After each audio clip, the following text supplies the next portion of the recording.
pada saat saya mengajukan pasal yang kedua, pasal 34, itu kan tujuannya adalah menyetarakan masa kepemimpinan KPK dengan 12 lembaga negara non-kementerian lainnya. Ini adalah bagian dari perjuangan saya untuk KPK. Ini kan meminta jabatan yang lebih lama dari 4 tahun 5 tahun bisa ditafsirkan orang yang sedang ingin melanggengkan kekuasaannya.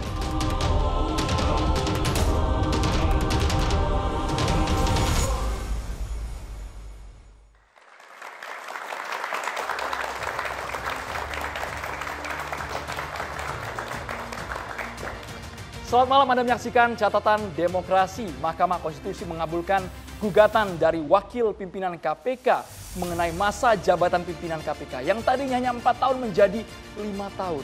Tapi apakah ini murni demokrasi dan memang putusan yang sudah sesuai dengan aturan yang berlaku atau ada konspirasi di balik itu karena diambil di ujung pergantian pimpinan KPK yang harusnya masuk di tahun ini? Itu pertanyaan besar kita saat ini, tapi bagaimanapun putusan MK ini bersifat final dan juga mengikat meskipun hingga saat ini masih menuai berbagai kegaduhan. Hingga saat ini pun sejumlah pihak menganggap putusan MK ini melebihi wewenangnya. Bahkan juga kita melihat pemerintah nampaknya juga masih bingung merespon putusan MK ini. Kita akan bahas tuntas di Catatan Demokrasi pada malam hari ini. Kita pun juga nanti tidak hanya melibatkan sejumlah narasumber saja, tapi kita juga akan melibatkan sejumlah mahasiswa dari Universitas Jayabaya Jakarta. Nanti tanya langsung dengan narasumber yang hadir malam hari ini ya. Guys ya, kalau dengan Mas Yoma manggilnya guys. Guys. Gitu ya. Kalau dengan narasumber siapa saja Maria? Kita akan langsung kenalkan satu persatu narasumber kami. Ada Bang Emrus Sihombing, pakar komunikasi politik. Selamat malam Bang. Mikrofonnya boleh Bang? Boleh sambil cek mic Bang? Cek.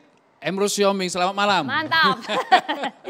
Nggak kalah mantap juga ada Bang Fredrik Yunadi, praktisi hukum. Selamat malam. Selamat malam. Kemana aja Bang? Udah lama tidak bersuah. Baru nongol lagi. Oh, diharap dulu. Malam ini hari Catatan Demokrasi dan juga tak lain tak bukan Bang Boni Hargens, pengamat politik. Malam semuanya, malam Maria, Indra. Kami juga menghadirkan mantan penasihat KPK, Pak Abdullah Hemawa. Terima kasih banyak. Assalamualaikum Pak Abdullah. Assalamualaikum. Mantan Wakil Ketua KPK, Bang Saud Situmorang. Selamat malam Bang Saud. Selamat malam semuanya. Dan juga udah Ferry Amsari yang sepertinya kemarin dari Padang langsung ke ibu kota Bang ya demi dialog malam hari ini kan. Ya.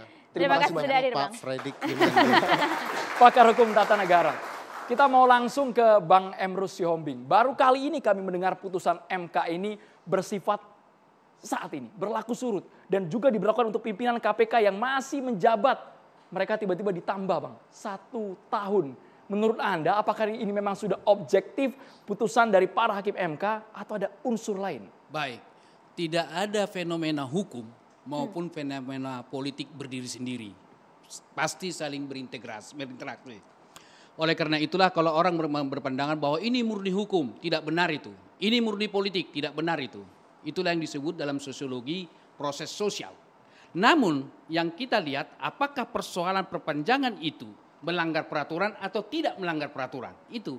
Jadi kalau kita lihat apa yang dilakukan dan itu adalah hak daripada seseorang mengajukan ke Mahkamah Konstitusi segala sesuatu yang menurut dia sebagai hak konstitusionalnya kalau tidak sesuai menurut pandangan beliau. Nah, oleh karena itu Mahkamah Konstitusi bisa memutuskan dong untuk mengabulkan dan tidak mengabulkan dan keputusannya itu sudah final.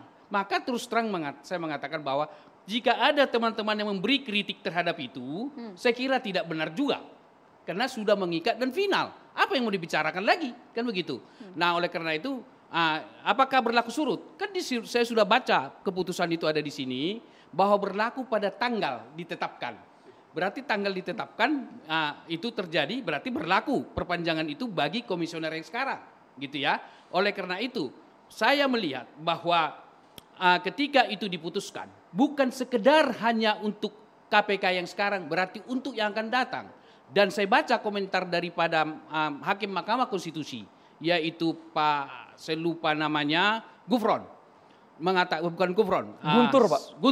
Guntur. Mengatakan bahwa ini prinsip keadilan. Karena semua komisioner kita yang ada, kan jabatannya 5 tahun. Ini justru yang kita kritisasi. Kenapa 4 tahun dari dulu? Apa agenda dari politik daripada teman-teman di DPR kalau itu dibuat 4 tahun? Berarti memperkecil kuasa daripada teman-teman KPK masa Saud Situmorang. Justru harusnya Pak Saud Situmorang dulu protes itu. Kenapa kalian putuskan 4 tahun?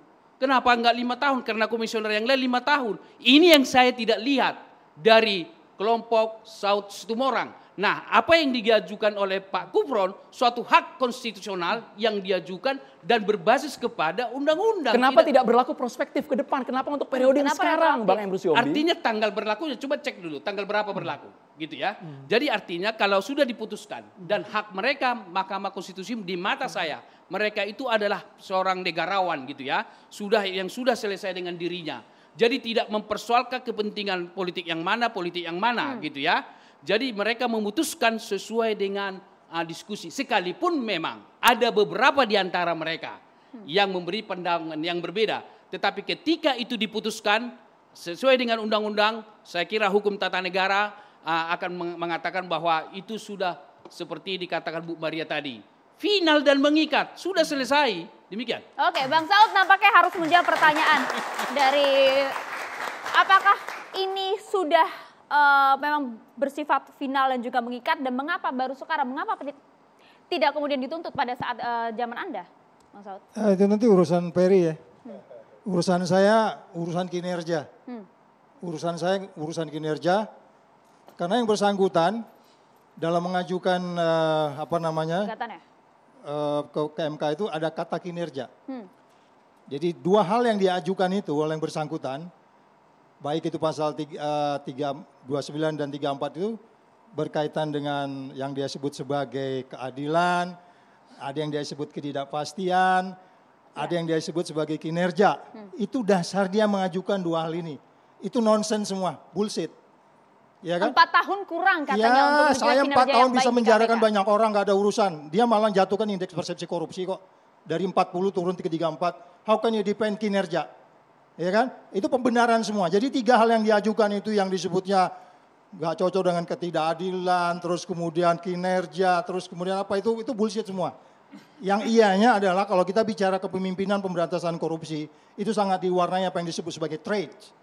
Itu teori dalam manajemen. Itu tadi disebutkan sosiologi. Jadi traitsnya ini memang aneh orang ini.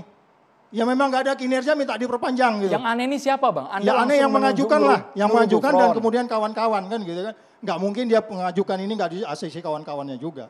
Ya kan? Jadi kalau kita bicara kinerja, 3 tahun itu di Amerika itu banyak anggota parlemen. Presiden Amerika juga 4 tahun nyampe juga ke bulan.